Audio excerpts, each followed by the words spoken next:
Hello everyone, कैसे हैं आप लोग। आई होप आप लोग अच्छे होंगे। जैसा कि आप लोग हेडिंग देख पा रहे हैं कि चार्जिंग बाय इंडक्शन मेथड। इससे पहले वाले लेक्चर के अंदर हम लोग चार्ज क्रिएट किया था बाय द फ्रिक्शन। हम लोगों ने बॉडी को चार्ज कैसे किया था बाय द फ्रिक्शन मेथड। अब हम बात कर रहे हैं सेकंड मेथड की, that is B part, method of charging by induction. तो सबसे पहले हम बात करेंगे डेफिनेशन क्या, एक्सप्लेनेशन की, जो छोटा सा एक्सप्लेनेशन कि इंडक्शन होता क्या है, व्हाट इज इंडक्शन। तो हम बात करेंगे इंडक्शन प्रोसेस की। तो इंडक्शन यहाँ पे मैं लिख देता हूँ, induction is a process by which a charge body can be used to create other uncharged body, to create other charged bodies without touching them.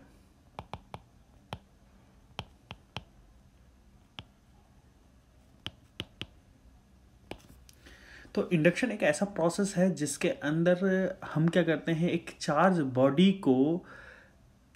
Body से हम एक चार्ज बॉडी क्रिएट करते हैं विदाउट टचिंग देम। मतलब कि दोनों के बीच में आपस में कोई टच होता नहीं है, ठीक है। चार्ज बॉडी और दूसरी जो चार्ज बॉडी हम लोग क्रिएट करने वाले हैं, दोनों के बीच में एक कोई भी फिजिकल कांटेक्ट नहीं होता है। बस हम उसको एक दूसरे के क्लोज लेकर आते हैं और उस प्रोसेस को हम क्या कहते हैं, इंडक्शन प्रोसेस कहते हैं। तो हम ये सारी चीज़ें डिस्कस करने वाले हैं इस एग्जाम्पल के थ्रू। देखिए, जैसे आप फर्स्ट डायग्राम देख पा रहे हैं, यहाँ पे मैं एक्सप्लेन करूँगा इस एग्जांपल को। तो यहाँ पे अगर आप देख पा रहे हो कि ये हमारे पास है मेटल बॉब ए, ये मेटल स्फेरिकल बॉडी है ए, और ये मेटल स्फेरिकल बॉडी है बी, और ये दोनों आपस में कांटेक्ट में है। और यहाँ पे ये आप देख पा रहे हैं, दिस इज इंसुलेटिंग मटेरियल, है ना। ये इंसुलेटिंग मटेरियल, इंसुलेटिंग टेबल कह सकता हूँ मैं इसको, insulating table. This is insulating table, clear. क्योंकि ये ग्राउंड पे रखा रहेगा तो अगर ये कंडक्टिंग मटेरियल रहेगा तो चार्ज डिस्चार्ज हो जाएगा। तो फिलहाल के लिए हमें क्या करना है कि ये जो टेबल है ये इंसुलेटिंग रखनी है और ये हमारी कंडक्टिंग टाइप की बॉडी होनी चाहिए, क्लियर। चलिए, अब हम बात करते हैं कि यहाँ पे ये जो एक पॉजिटिव चार्ज टाइप बॉडी मैं लेके आया हूँ, जो कि ऑलरेडी पहले से ही चार्ज है ना। तो इसको हम लोग कहेंगे इंड्यूसिंग चार्ज्ड बॉडी। ये इंड्यूसिंग बॉडी है, मतलब कि जिसकी वजह से चार्ज क्रिएट होगा, क्लियर। ये इंड्यूसिंग बॉडी है। अच्छा, जब मैं इसको क्लोज लेकर आता हूँ इस मेटल सरफेस के ऊपर, तो यहाँ पे क्या होता है कि जो नेगेटिव चार्ज, जो इलेक्ट्रॉन और प्रोटॉन का रीडिस्ट्रीब्यूशन होता है, क्योंकि ये पॉजिटिव चार्ज इस वाले एंड के क्लोज आया है, तो नेगेटिव चार्ज जो है, नेगेटिव इलेक्ट्रॉन जो हैं वो इस एंड पे आके स्टोर हो जाएंगे, और पॉजिटिव चार्ज रिपेल होने की वजह से दूसरे एंड पे चले जाएंगे, यहाँ पे आ जाएंगे, क्लियर। ये बात आप लोगों को समझ में आती है। तो यहाँ पे हम लोगों ने क्या करा, इंड्यूसिंग चार्ज की वजह से इलेक्ट्रॉन और प्रोटॉन का रीडिस्ट्रीब्यूशन कर दिया, या मैं बोलूँ नेगेटिव और पॉजिटिव चार्ज का रीडिस्ट्रीब्यूशन कर दिया। यहाँ पे नेगेटिव चार्ज स्टोर हो गया one end of A, and other end of B is positive charge distributed हो गया है। नेक्स्ट स्टेप में हमें क्या करना है, फिर करना क्या है, इस वाली बॉडी को हम लोगों ने इंड्यूसिंग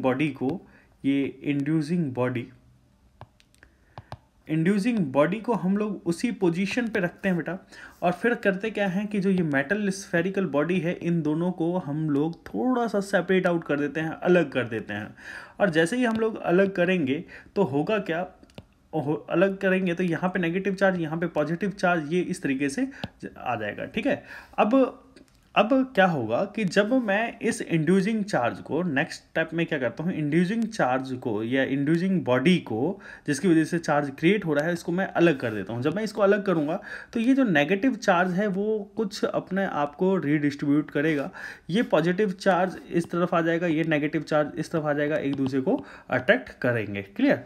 अब मैं क्या करता हूँ, इन दोनों को बहुत ही ज़्यादा सेपरेट आउट कर देता हूँ, बहुत ही ज़्यादा सेपरेट आउट कर दूंगा, इन दोनों को बहुत ही ज़्यादा सेपरेट आउट कर दूंगा तो क्या होगा कि ए वाला जो होगा उसके ऊपर नेगेटिव चार्ज अकुमुलेट हो जाएगा और बी वाली बॉडी के ऊपर पॉजिटिव चार्ज जनरेट हो जाएगा। तो इस प्रोसेस के अंदर हम लोगों ने एक इंड्यूसिंग चार्ज बॉडी ले लिया जो कि पहले से ही चार्ज था, उस बॉडी को हम दो स्फेरिकल बॉडी के कॉन्टेक्ट में नहीं लेके आते, उससे थोड़ा सा बहुत ही क्लोज लेके आते हैं, नियर लेके आते हैं, है ना। तो उसमें एक्चुअल में कोई फिजिकल कांटेक्ट होता नहीं है इंडक्शन प्रोसेस के अंदर। क्लियर। तो इस तरीके से हम दोनों बॉडी को, ए और बी बॉडी को, दोनों को चार्ज कर देते हैं। इसमें ये एनसीईआरटी से डायग्राम लिया है मैंने और एक क्वेश्चन है एनसीईआरटी में ये दिया गया हुआ है, उसको हम लोग एक बार डिस्कस कर लेते हैं। एक दूसरे तरीके से भी हम लोग इंडक्शन प्रोसेस को डिफाइन करते हैं, डिस्क्राइब करते हैं। जैसे कि आप लोग यहाँ पे देख पा रहे हो, ये फर्स्ट फिगर देख पा रहे हैं। ये फर्स्ट फिगर के अंदर ये एक मेटल स्फेरिकल बॉडी है और यहाँ पे ये इंसुलेटिंग टेबल के साथ कनेक्टेड है। क्लियर। इंसुलेटिंग वुड के साथ कनेक्टेड हो या इंसुलेटिंग टेबल के साथ कनेक्टेड है। क्लियर। मैं यहाँ पे ये इंड्यूसिंग चार्ज बॉडी लेकर आया। इंड्यूसिंग चार्ज बॉडी को जैसे ही मैं यहाँ पे लेके आऊँगा, यहाँ पे क्या हो जाएगा, पॉजिटिव चार्ज जनरेट हो जाएगा। क्लियर। एक्चुअल में मैं यहाँ पे नहीं, इसको मैं यहाँ पे लेके आता हूँ। देखिए ये वाला बी पार्ट फिगर है, जैसे ही मैं इस नेगेटिव चार्ज बॉडी को मैं यहाँ पे क्लोज लेके आता हूँ, this is called inducing charge, this is called inducing charge, this is called inducing charge body. Inducing charge body को जब मैं क्लोज लेके आता हूँ, किसके, इसके क्लोज लेके आता हूँ, तो क्या होगा कि यहाँ पे पॉजिटिव, इस एंड पे पॉजिटिव चार्ज एक्यूमुलेट हो जाएगा, इस पे पॉजिटिव चार्ज डेंसिटी बढ़ जाएगी यहाँ पे, और यहाँ पे क्या हो जाएगा, नेगेटिव चार्ज डेंसिटी बढ़ जाएगी। क्लियर। अच्छा, अब यहाँ पे जैसे ही मैं इस वाले मेटालिक स्फेरिकल बॉडी को मैं अर्थ कर देता हूँ, यहाँ पे मैंने ग्राउंड के साथ कनेक्ट कर दिया, अर्थ के साथ कनेक्ट कर दिया। क्लियर। तो अर्थ के साथ कनेक्ट करूँगा तो जो ये भी जो यहाँ पे नेगेटिव चार्ज एक्यूमुलेट हुआ है, तो वो नेगेटिव चार्ज यहाँ से, अगर मैं यहाँ पे मैं एक डायग्राम बना देता हूँ, जैसे मैंने अर्थिंग कर दी, थर्ड स्टेप जो है, ये वाला जो थर्ड स्टेप है, यहाँ पे अर्थिंग कर दिया है, तो एक्चुअल में हुआ क्या होगा, मैं इस वाले को अर्थ कर देता हूँ। जैसे ही मैं अर्थ करूँगा तो होगा क्या, ये जो इलेक्ट्रॉन जो है यहाँ पे, ये इलेक्ट्रॉन यहाँ से मूव करके, इलेक्ट्रॉन मूव करके अर्थ के अंदर जाने लग जाएंगे, इस तरीके से अर्थ के अंदर चलने लग जाएंगे। तो जितना भी नेगेटिव एक्सेस में चार्ज है यहाँ पे, नेगेटिव चार्ज, वो ग्राउंड में चला जाएगा। अब जब ग्राउंड में चला जाएगा तो यहाँ वाला जो एंड जो है वो न्यूट्रल हो जाएगा, ये वाला एंड न्यूट्रल हो जाएगा, ये वाला पॉजिटिव चार्ज एक्यूमुलेट हो रखा है, यहाँ पे ये इंड्यूसिंग चार्ज नेगेटिव चार्ज है। क्लियर। तो अब इस तरीके से, अब जैसे ही मैं अब अर्थिंग को हटा देता हूँ, ग्राउंड को अब मैं नेक्स्ट स्टेप में हटा देता हूँ। जैसे मैं ग्राउंड को हटाऊंगा तो यहाँ पे इस स्फेरिकल बॉडी के ऊपर यहाँ वाले एंड पे पॉजिटिव चार्ज एक्यूमुलेटेड है, ये वाला एंड न्यूट्रल है, और यहाँ पे एक इंड्यूसिंग चार्ज बॉडी है जिसकी वजह से चार्ज जनरेट होगा। क्लियर। जिसकी वजह से चार्ज जो है वो इस एंड पे पॉजिटिव चार्ज डेंसिटी बढ़ गई। क्लियर। तो यहाँ पे ये चीज़ हम लोगों ने देखा। फिर उसके बाद फाइनली मैं क्या करता हूँ, फाइनल स्टेप में इस इंड्यूसिंग चार्ज को मैं बहुत ही अलग कर देता हूँ, सेपरेट आउट कर देता हूँ, है ना, बिल्कुल अलग कर देता हूँ। तो जब मैं बिल्कुल अलग कर दूंगा तो ये पॉजिटिव चार्ज इस पूरे स्फेरिकल बॉडी में इस तरीके से डिस्ट्रीब्यूट हो जाएगा, और हम ये कहेंगे कि ये वाली बॉडी किस तरीके की चार्ज हो गई, ये पॉजिटिव चार्ज। बट एक बात ध्यान रखना कि ये वाला जो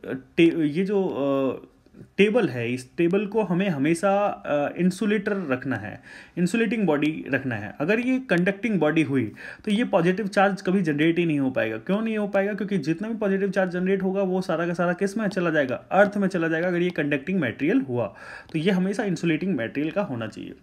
चलिए, इसमें एक और चीज़ बात ध्यान रखना है कि नोट है एक इंपॉर्टेंट पॉइंट, वो चीज़ आप लोगों को ध्यान में रखना है। क्या है? देखिए कि जब भी कोई इंड्यूस चार्ज जनरेट होगा, वो इंड्यूस चार्ज कौन सा इंड्यूस चार्ज? ये वाला इंड्यूस चार्ज, ये है हमारा इंड्यूस चार्ज। ये हमारा क्या है? Induce charge. ये क्या है हमारा, ये है हमारा इंड्यूसिंग बॉडी, ये हमने क्या कर दिया, अर्थ कर दिया, ठीक है। तो जो इंड्यूस चार्ज जो है, ये इंड्यूस चार्ज की वैल्यू, ये इंड्यूस चार्ज की वैल्यू हमेशा या तो कम होगी, लेसर होगी, ठीक है, लेसर होगी, या फिर इक्वल टू इंड्यूसिंग चार्ज के या तो बराबर होगी या फिर उससे कम होगी।